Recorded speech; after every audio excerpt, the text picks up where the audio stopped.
नमस्कार दोस्तों, आज के इस एपिसोड में हम ब्लॉकचेन के बारे में समझेंगे। इट्स सुखविंदर सिंह देवरा और आप सुन रहे हैं माई स्कूल पॉडकास्ट।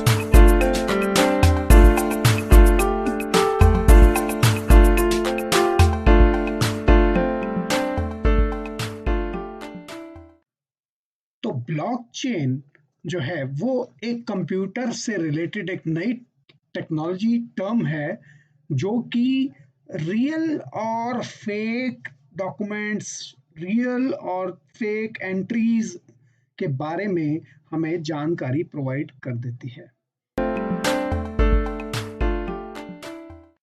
इसको आप इस तरह समझ सकते हैं कि ये एक रिकॉर्ड ऑफ सीक्वेंस होता है जो कि किसी भी चीज की वैलिडिटी को कंफर्म करने के लिए इस्तेमाल किया जाता है। अब से पहले तक जो भी वेरिफिकेशन और ऑथेंटिकेशन के लिए चीजें इस्तेमाल होती थी, वहां पर एक सेंट्रल अथॉरिटी होती थी जो इस बात को या फैक्ट्स को कंफर्म करती थी कि ये चीज ठीक है या ओरिजिनल है या ऑथेंटिक है। पर ब्लॉकचेन ने ये कहानी जो है वो थोड़ी सी बदल दी है। जब कोई भी ट्रांजैक्शन कंप्यूटर वर्ल्ड में होती है तो उस ट्रांजैक्शन को एक जगह पर रिकॉर्ड कर लिया जाता है और वो रिकॉर्ड्स जो हैं उनको अगर एक सीक्वेंस में रखा जाए, मतलब जहां की पिछला रिकॉर्ड और अगला रिकॉर्ड की एंट्री आपस में मेल खाती है। यहाँ की जब हम कोई मान लिया जाए हम पैसे का लेन देन करते हैं तो जो एक एंट्री एक आदमी के खाते की किताब में होगी और दूसरे के खाते के अंदर पैसे के आने की एंट्री मिल जाएगी। तो जब हम ये दोनों एंट्रीज को आपस में जोड़ देंगे तो जो काम बन जाएगा दैट इज ब्लॉकचेन। तो इस प्रकार अगर आप सीक्वेंस ऑफ इवेंट्स को रिकॉर्ड में लाएंगे तो जो तकनीक इस्तेमाल हो रही है उस तकनीक को आप बोल रहे हैं ब्लॉक चेन। मजे वाली बात यहाँ ये है कि जो इसकी वर्किंग टेक्नोलॉजी है, यहाँ कोई सेंट्रल अथॉरिटी नहीं होगी। सब लोग जो हैं इक्वली रिस्पॉन्सिबल होंगे उन चीजों को रिकॉर्ड करने के लिए। जितनी भी एंट्रीज इसमें रिकॉर्ड होंगी वो वेरीफाइएबल एंट्रीज होती हैं और वेरीफाई करने से पहले हम उनको इनक्रिप्टेड फॉर्म में क्रिप्टोग्राफी का इस्तेमाल करके इनक्रिप्टेड फॉर्म में रखते हैं ताकि जो वैलिड यूजर्स हैं वही इस एंट्री को देख सकें। पर ये पब्लिक डोमेन में अवेलेबल रहती है ताकि वो इजीली वेरीफाई की जा सके।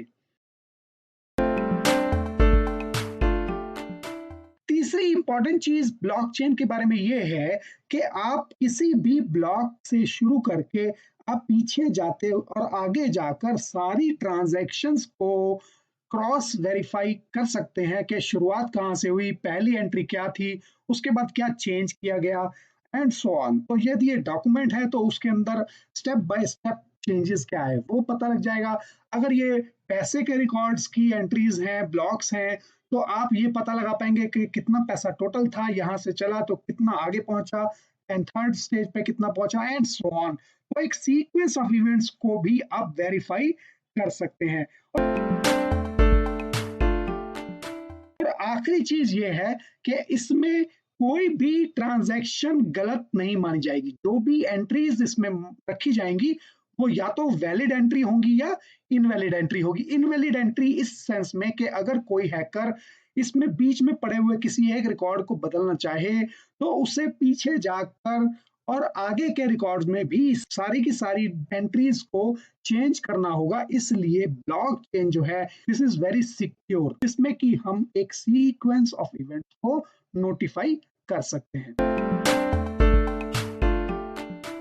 ब्लॉकचेन के एक्सपर्ट बनने के लिए ऑफ कोर्स आपको कुछ टेक्नोलॉजीज के बारे में जानना बेहद जरूरी होगा, जिसमें कि सबसे पहले तो आता है नेटवर्क टेक्नोलॉजीज, जिसमें आप एक नोड से दूसरी नोड पर जब आप कोई भी ट्रांजैक्शंस को मॉडिफाई कर रहे हैं, चेंज कर रहे हैं, तो वो कैसे चेंज लाएंगे नेटवर्क के थ्रू, ये आपको पता होना चाहिए।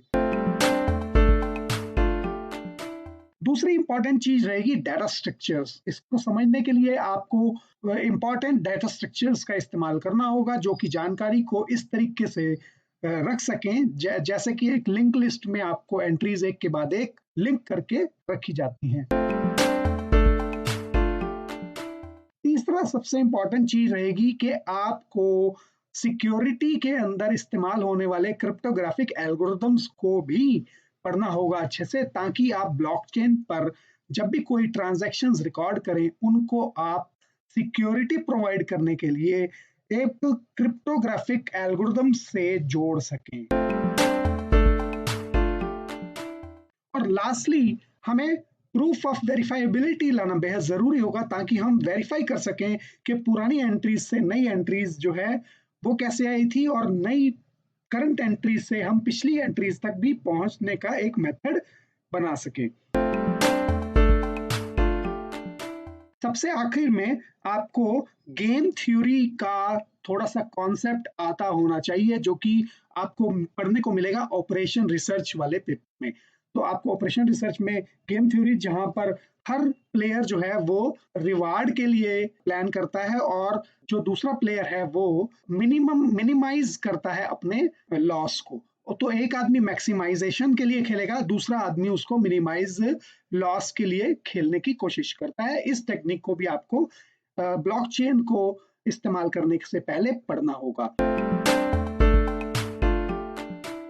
आशा करता हूं आपको ब्लॉकचेन के बारे में जो चीजें मैंने बताई हैं वो अच्छे से समझ आ गई होंगी। आप सुनते रहिएगा इस पॉडकास्ट को, जिसका नाम है my school podcast. It's Sukhwinder Singh Deora और आप सुन रहे हैं माई स्कूल पॉडकास्ट।